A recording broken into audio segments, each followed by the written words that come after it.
Dear Cross River politicians, good morning. I hope this meets you well. I want to ask people a question, which is something that I feel should be a very important matter. Whenever I think about things like this, it's not like it breaks my heart, but it gives me this feeling that a lot of you do not want some people to rise. When things happen for good to some tribes in Nigeria, I used to wonder why our politicians will not sit down and look at the drawing board and say, let us help our younger ones come in so that they will become better, so that the Cross River State people will be present in all parastatal, all ministries, and all of that. Now, I'm not saying that you should give jobs to people who are not qualified just because they are from Cross River. No. What I'm saying is that you should learn from the Hausa people, learn from the Northerners. Where I work, my former DG, he gave people jobs until, in fact, wherever you passed, you will see his people.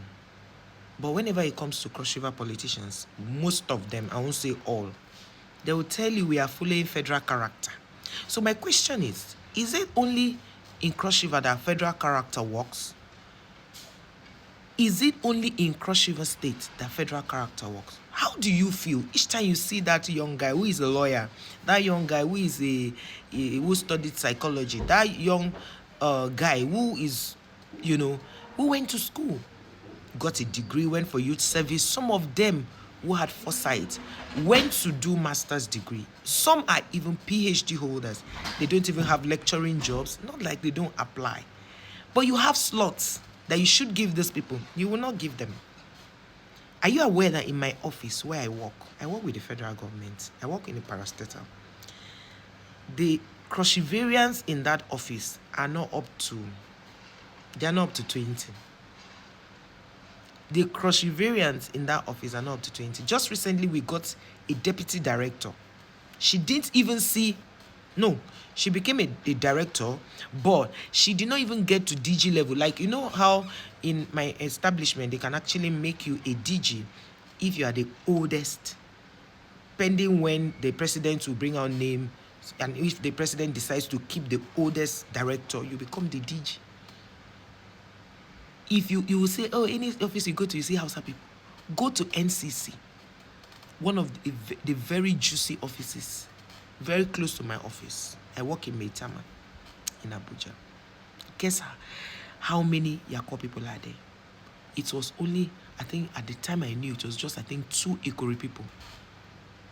And maybe 1 Ugeb person. No, now I think there are 2. I don't know how many there are now. But the last time I checked, Yako people were not up to 5. Now, let's talk about the whole of Cross River. How many Cross Riverians work in NCC? How many Cross Riverians? Now we at least have some slots in CBN.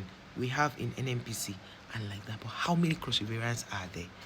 You see, the Hausa people, they don't have anything like, they don't use federal character to give job. In their federal character, it's a long story. How do you feel that people you're seeing go to school, come back and go to the village and be lying low, doing nothing, and you expect insecurity, you expect election malpractice to stop, you expect people to not join cultism, you expect, see, these are the causes. Somebody went to school, the parents maybe sold their wrappers, sold so many things, sold vegetables in the market to pay their fees.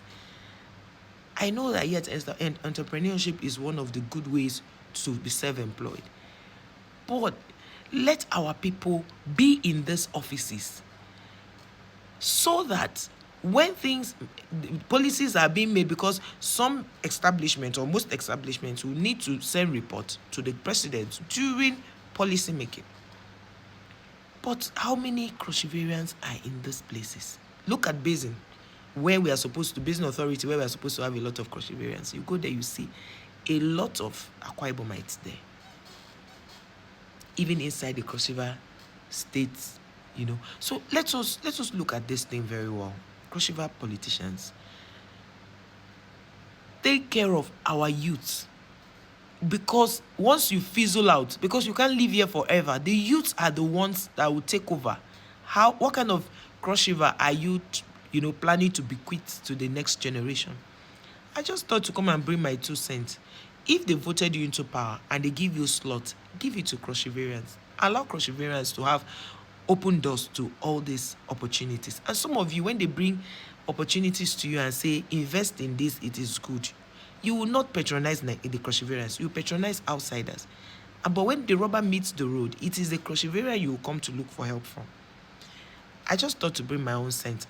If you think what I've said is good, drop on the comment and share the video so that our politicians will see it. Enough is enough.